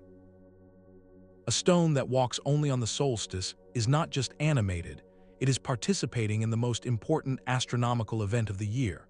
It becomes a living sundial, a terrestrial witness to a celestial moment. This attribution is a masterpiece of symbolic logic. Faced with a gap in observable cause and effect, ancient cultures did not simply invent a random spirit. They connected the terrestrial mystery to the largest, most orderly system they could perceive, the cosmos itself. The moving stone became proof that the earth below and the heavens above were in constant, intelligent conversation. The rock's trail was the handwriting of that conversation, a script written in mud and clay for those who knew how to read it. This recurring motif shows that our ancestors were not just storytellers, they were cosmic cartographers, using the strange behavior of the land to map the invisible forces they believed shaped reality. The sailing stone, in all its global variations, is more than a rock. It is a clockwork god, a slow, patient keeper of sacred time, reminding every culture that witnessed its journey that the world is full of silent, scheduled miracles, moving to a rhythm only the land and the stars can hear. An alien city sleeps beneath a still, salty sky. Mono Lake's tufa towers are not built, but born, rising from the water in pale, jagged clusters that look like the ruins of a forgotten civilization. These spires of calcium carbonate grow with a patience that mocks human time, formed when springs rich in calcium bubble up through the lake's alkaline, mineral-heavy waters. The meeting triggers a silent chemical reaction, drawing stone from solution, building these formations grain by grain over centuries. To the Paiute people, this was not a barren wasteland, but a living, sacred pantry. They called the lake, and its strange, protruding towers were integral to a delicate, sustainable life. The lake's abundant brine flies and their pupae called were a vital food source, harvested with gratitude and ceremony. The tufa towers in this context were not eerie ruins, but the bones of the earth itself, the sturdy, mineral framework of a giving world. They could be seen as the homes of the water spirits who govern the lake's bounty, or as petrified guardians watching over the harvest. Their surreal beauty, set against the stark backdrop of the eastern Sierra, was proof that abundance and the sacred could flourish in the most chemically extreme places. The tower's imperceptible growth mirrored the slow, eternal rhythms the Paiute understood intimately, the cycles of seasons, migrations, and generations. These silent stone sentinels stood as a testament to a profound truth, that life and spirit are not opposed to harshness, but often emerge directly from it, sculpted by the same patient mineral hand that builds a tower from water and time. The workshop of the gods is not a silent forge. In Iceland, the ground itself breathes, hisses, and roars. Here, on a land straddling the great rift between tectonic plates, the planet's crust is thin, its fiery heart perilously close to the surface. This creates a landscape where geology is not a distant history, but a daily, visceral performance. At the center of this spectacle are the geysers, with as its most reliable performer, a natural clockwork of steam and fury. Every few minutes, a turquoise pool begins to bubble, its surface swelling into a perfect, trembling dome before exploding skyward in a column of boiling water and white vapor. To the Norse settlers, this was not a random event. It was a direct line to the realms they sang about in their sagas. The explosive roar was the sound of the underworld's cauldrons boiling over. The billowing steam was the breath of the fire giants, those ancient, elemental beings said to dwell in the land of. Or perhaps each geyser was a breathing hole for a colossal, slumbering beast buried beneath the rock, its slow, rhythmic exhalations shaking the earth. This interpretation made every eruption a communication.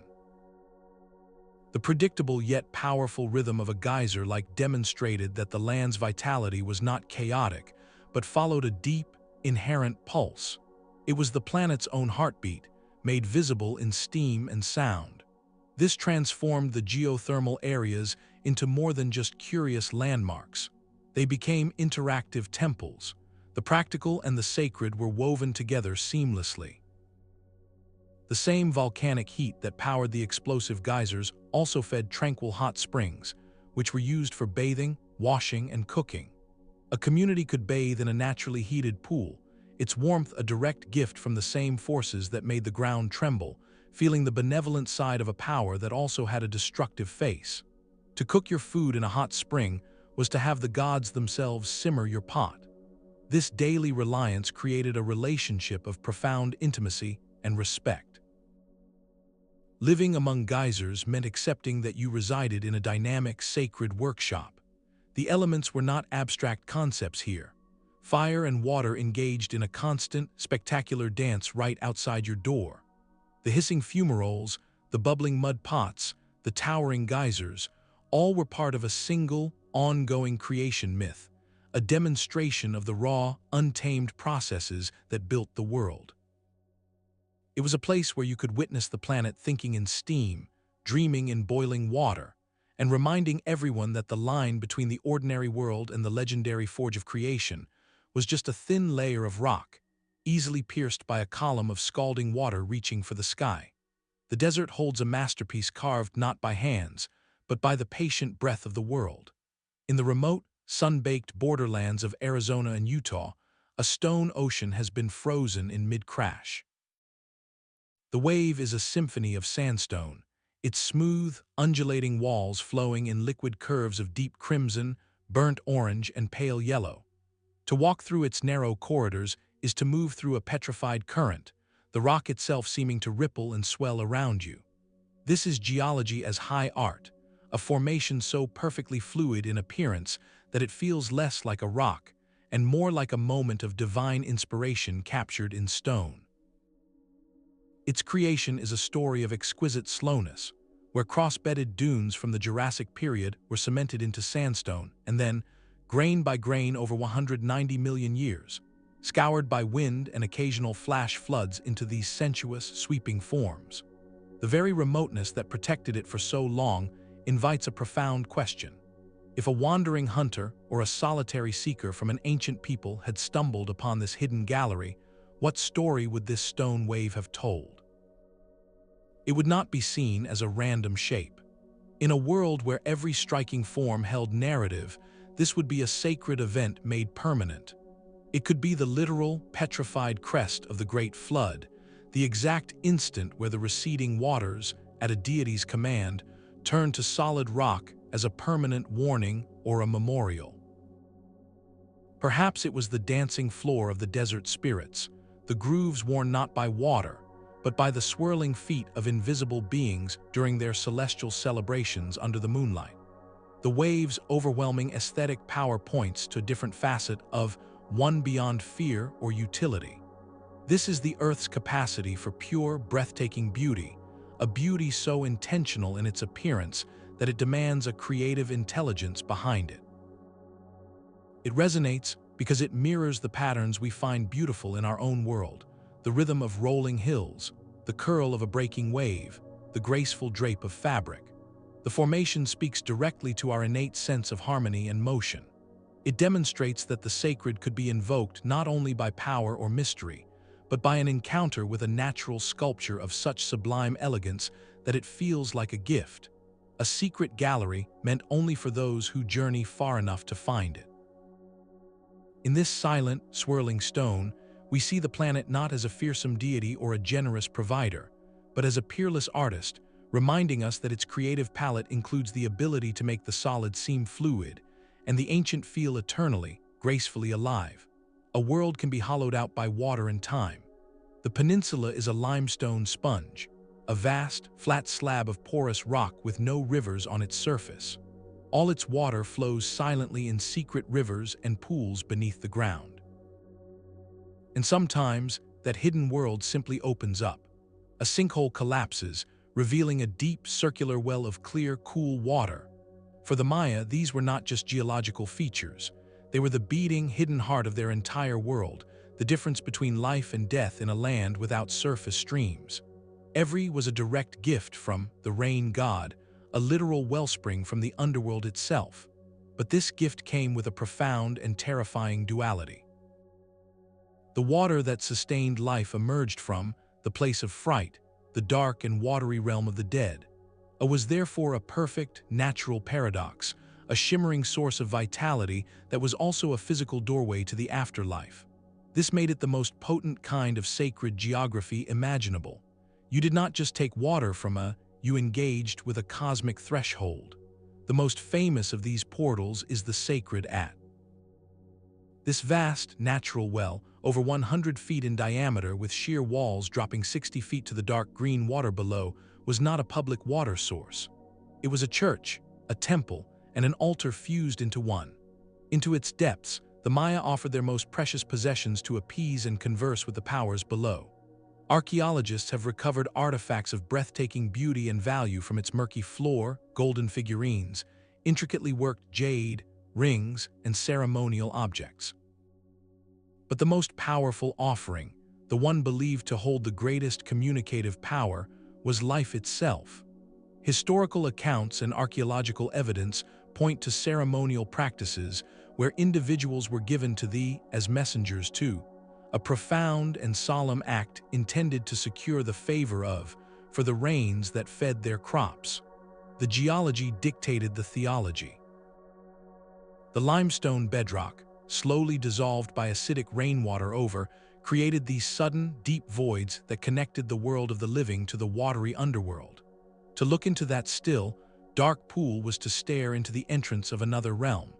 This physical reality made the spiritual concept undeniably tangible.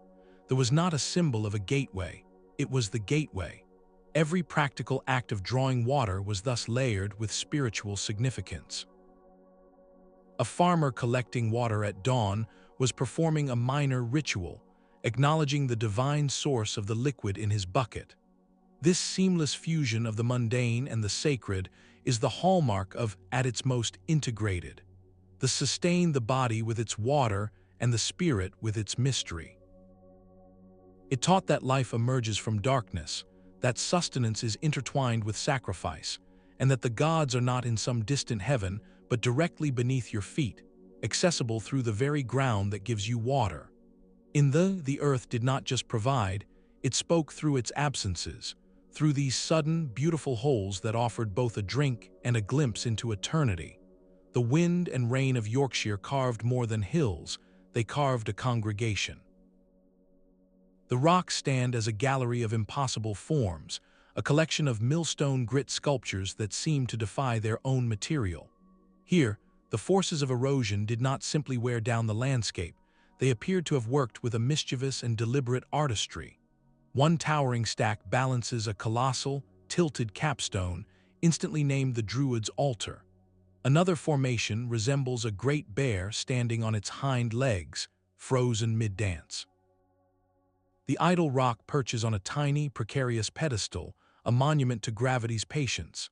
This is not a landscape that feels random. It feels arranged. Long after the last glaciers retreated and the winds began their slow work, human eyes looked upon these shapes and saw not chance, but intention. The geology had created a ready-made sacred complex, complete with what looked like altars, idols, and ritual guardians, all furnished by the elements themselves. While there is no direct archaeological evidence of ancient Druidic worship here, the association was inevitable and powerful. The very shapes invited the stories. A culture that held its ceremonies in forest groves and revered the natural world would have walked into this chaos of balanced stones and seen a temple constructed by the gods. The Druid's altar was not a metaphor, it was a functional-looking platform, waiting for an offering. The dancing bear was not a curious rock, it was a totemic guardian, a spirit of the land turned to stone. The fantastical forms provided a perfect, tangible canvas for a spiritual tradition that saw divinity in the wild places. This represents a fascinating layer in the process. Here, the earth did not present a single, overwhelming deity like a mountain or a boiling river. Instead, it offered an entire pantheon of petrified beings and sacred furniture, a complex that felt deliberately designed for ritual use. It invited human participation not through fear or direct utility, but through a powerful, aesthetic suggestion. The landscape seemed to be asking for stories, for names, for ceremonies to fill its strangely appointed rooms. Later folklore happily obliged, layering tales of giants who stacked the rocks in play, or of ancient priests who consecrated the site with forgotten rites. This layering is the key. Rocks show us that the sacred meaning of a place is not always a single, ancient revelation. Sometimes, it is a continuous collaboration. The geology provides the provocative, enduring shapes, the raw material of wonder.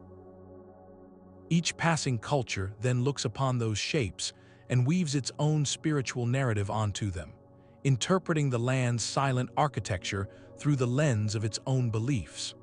The rocks themselves remain unchanged, but their meaning grows, accumulating layers of story like the slow accumulation of lichen on their weathered faces.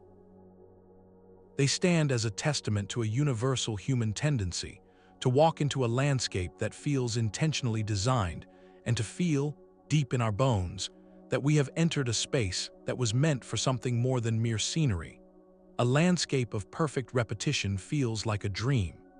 In the heart of the Philippine island of Bohol, the earth has sculpted a confectionery wonder, a vista of more than 1,200 nearly identical hills. Each one is a soft, grass-covered cone of limestone, rounded like a Hershey's kiss, rolling across the horizon in a sea of emerald green. This is the Chocolate Hills, a geological chorus where every member sings the same, gentle note. Their uniformity is the source of their power, a symmetry so pervasive it feels less like an accident of nature and more like a deliberate design. For the ancient people who lived among them, such a landscape of perfect, playful order could not be explained by slow, patient erosion alone. It required a story of equal scale and personality. And so the legend was born, a tale not of a single god, but of two colossal giants locked in a petulant, earth-shaking feud. For days, they hurled great handfuls of sand and boulders at one another, until finally, exhausted and spent, they walked away and left the world forever. The mounds of their thrown earth became the hills, and the pools that formed in their footprints from their tears became the island's lakes. This story does more than explain a strange geology, it humanizes it. The hills become the debris of a divine tantrum, a playful monument to a conflict so grand it could only be resolved by leaving a beautiful, rolling scar across the land. The geological truth is a slower, quieter kind of magic. Millions of years ago, this land lay under a shallow sea, where the skeletons of countless marine creatures built up into thick beds of coral and limestone. Tectonic forces later uplifted this ancient seabed, exposing it to the elements.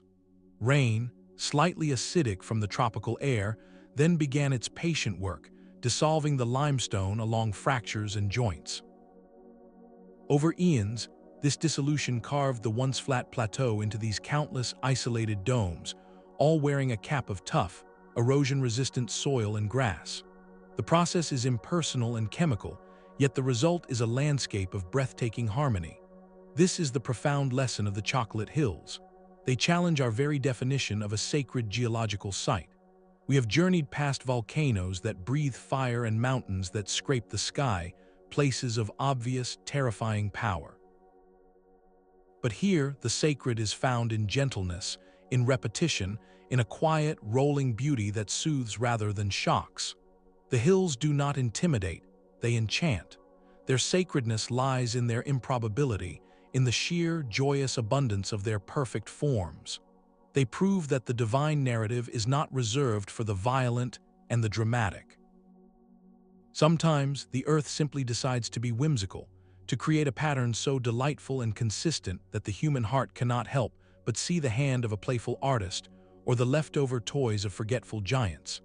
It is a place where geology feels like a lullaby, a soft green rhythm that invites not fear, but a smile reminding us that wonder can be found in the quiet, the orderly, and the sweetly, mysteriously round. A field is a place for grass, for crops, for grazing sheep. It is not a place for a house-sized boulder, resting alone in the open like a sleeping elephant.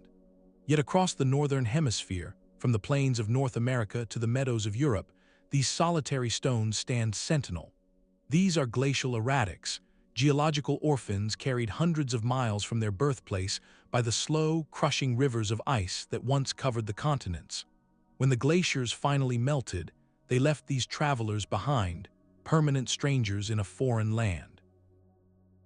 To the farmer plowing around one, or the hunter resting in its shadow, its presence was not a lesson in ancient climatology. It was a profound and personal question, etched in granite. Why is this here? The answer, in every culture that encountered them, was written in the language of the gods. A stone of such impossible size and solitary placement could not have arrived by ordinary means. It was a thunderbolt hurled to earth by a sky god, its impact crater long since healed by grass. It was the petrified egg of a primordial beast, laid by a rock or a dragon in an age of legends. Most often, it was a toy, a weapon, or a marker left behind by the giants who shaped the world. In Scandinavia, many were called giants through the clear result of a mythic being's casual toss. The stone's very isolation was proof of its story. It was not part of a cliff or a mountain range. It was a singular event, a deliberate punctuation mark in the landscape's sentence. This understanding transformed the erratic from a nuisance to a monument. Its unnatural presence made it a natural focal point for the sacred. In many cultures, these stones became revered sites. Some were used as burial markers, their immense weight and otherworldly origin seen as anchoring the spirit to a place of power. Others became altars for offerings or assembly points for community rituals. The stone was a ready-made altar, consecrated not by human hands, but by divine ones. To gather at the erratic was to gather in the footprint of a god or a giant, to tap into the narrative energy of that primal moment of placement. The scientific truth, that these boulders are the silent luggage of the ice ages, does not conflict with the ancient view. It simply provides a different protagonist. Instead of a giant's hand, it was the imperceptibly slow, continent-spanning hand of the glacier that lifted, carried, and finally dropped its cargo. The erratic is indeed a relic of unimaginable strength, just not a conscious one. It is a signature, but the signatory is time and climate, not Thor or a Cyclops. Yet in their interpretation, our ancestors grasped an essential truth that raw geology cannot convey. They recognized that this object was a traveler, a piece of a distant story deposited in their present. They understood its value as a landmark, not just of geography, but of meaning. The glacial erratic stands as the perfect, quiet symbol of this entire journey. It is the Earth's own mystery, dropped into a field. It does not glow or boil or sing. It simply is. And in its stubborn, solitary presence, it compelled every generation that saw it to tell a story, to connect its silent mass to the epic tales of how the world came to be. It reminds us that the divine narrative was often found not in the grand and dramatic, but in the quiet, inexplicable detail. The one strange stone in an otherwise ordinary field, waiting for someone to ask why. These patterns are not mere coincidence, but a global grammar of the sacred. When we step back and view all 30 mysteries as a single, sprawling text, a profound logic emerges. The first and most powerful rule is this: the sacred is found in the anomaly. A perfect sphere in a field of jagged rock, a river that scalds in a cool rainforest, a stone that leaves a trail with no mover. These are violations of the expected order.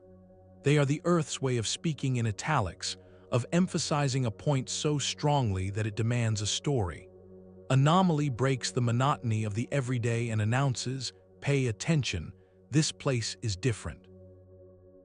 It is the visual or sensory hook that first captures the human imagination and whispers that the ordinary rules do not apply here. Scale is the second universal principle, but it operates in two directions.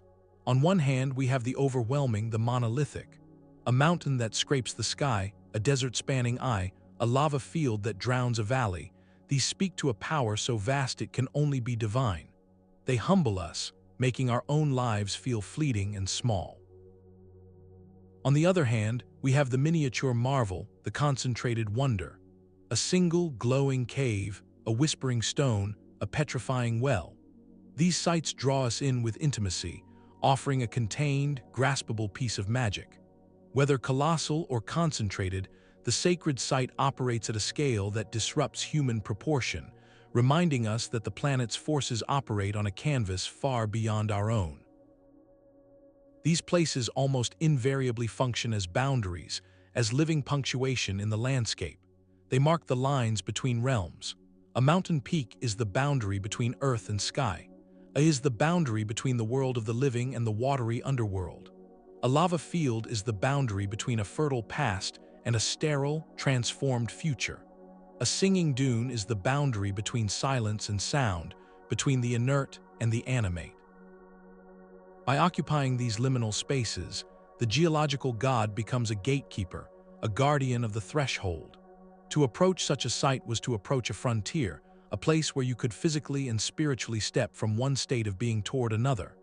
This leads to the core human impulse behind it all, the transformation of fear into narrative.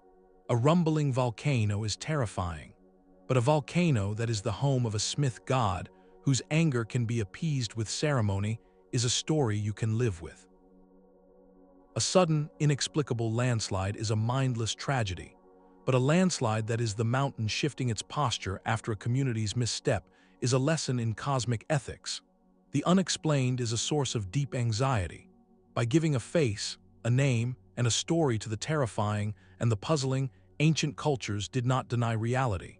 They engaged with it on terms the human psyche could manage, weaving the chaos of geology into a coherent, meaningful tapestry. The narrative did not erase the danger, but it gave people a language to speak with it, a ritual to navigate it. Finally, these sites are almost never passive. They demand interaction. You do not merely look at Uluru, you walk the Kora around it. You do not just see Mount, you undertake a grueling pilgrimage to circumambulate its base. You do not observe you make offerings into its depths. The geological god is not a distant statue to be admired, but a presence to be engaged with through physical action. This interaction completes the circuit. The human journey, the offering, the prayer, the ritual dance, these are the responses to the land's initial statement. They turn a monologue into a dialogue. The pilgrimage path, worn by countless feet, becomes the literal and metaphorical pathway to understanding. What emerges from this analysis is a stunning clarity.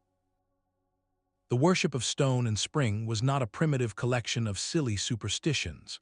It was a sophisticated, deeply observant, and globally resonant system for interpreting the world. It was a science of meaning, a way of using the most dramatic and enduring features of the planet as reference points for morality, community, identity, and cosmic order. Our ancestors looked at the Earth's most puzzling self-expressions and did not see problems to be solved. They saw conversations waiting to be had. They saw a world alive with intention, and in their stories and their footsteps, they left a map of that living world. A map not of locations, but of relationships, written in the only language permanent enough to carry the message, the sacred stone of the Earth itself. Our journey through these 30 geological mysteries reveals a profound truth. The landscape was humanity's first scripture. Every unusual mountain, echoing cave, and wandering stone was a chapter in a global epic written by the Earth and interpreted by awestruck human minds. These sites were far more than objects of fear or wonder. They were the anchors of a world that made sense. A perfect, solitary boulder in a field was not a navigational obstacle. It was a landmark of identity, telling a community where their story began. A canyon that sang in the wind was not just a strange acoustical effect. It was a living calendar, its voice marking the solstice and tying the rhythm of human life to the grand cycle of the heavens. A spring that flowed with steaming water in a frozen forest was not a simple resource. It was a literal bridge to the divine, a place where the barrier between the everyday and the eternal felt thin enough to touch. Our ancestors did not live on a passive stage, but within a participatory, animate world where every striking geological feature was a character in an ongoing sacred dialogue. In this worldview, geology was not a separate science, it was theology. The study of the earth was the study of the gods, written in a language of basalt and limestone, of fire and ice. This perspective offered a powerful, cohesive answer to life's biggest questions. Why are we here? because the mountain allowed it. How should we live? In harmony with the river's spirit. What happens when we pass from this world? We return to the embrace of the stone from which we came. It was an elegant, all-encompassing system of meaning built directly into the home terrain. Today, we have uncovered the scientific mechanisms behind these wonders. We can explain the hexagonal cracks of a basalt causeway with the physics of cooling lava, and we can trace the path of a sailing stone to a perfect collaboration of ice, water, and wind. This knowledge is a triumph of human curiosity, but it carries a subtle risk, the risk of replacing wonder with mere data. Knowing how a rainbow works does not make its appearance any less magical. In the same way, understanding the chemistry of a petrifying well or the tectonics behind a sacred mountain should not diminish the awe these places inspire. Instead, it should deepen it. The ancient stories and the modern explanations are not enemies. They are two different languages describing the same profound human experience, the shock of encountering something greater than ourselves. Perhaps, by understanding why our ancestors saw gods in stones, we can reconnect with a more profound respect for our planet's incredible, story-filled landscape. This is not a call to abandon science for mythology, but an invitation to layer them, to listen with both the rational mind and the imaginative heart. Look around your own region. What geological wonder might hold a forgotten myth? Is there a peculiarly shaped hill locals have a name for? A cave that echoes in a strange way? A river with an unusual color or behavior? These features are the potential starting points for lost narratives, quiet reminders that the land beneath our feet is still whispering if we choose to listen. The map of the divine may be faded, but it is never fully erased. It waits in the curve of a canyon wall and the stillness of a glacial lake, inviting us to remember that the world is not just a place we live in, but a story we are part of. Share your thoughts on the geological wonders near you in the comments below. And if this exploration of Earth's sacred mysteries resonated with you, please subscribe for more journeys into the past's deepest enigmas.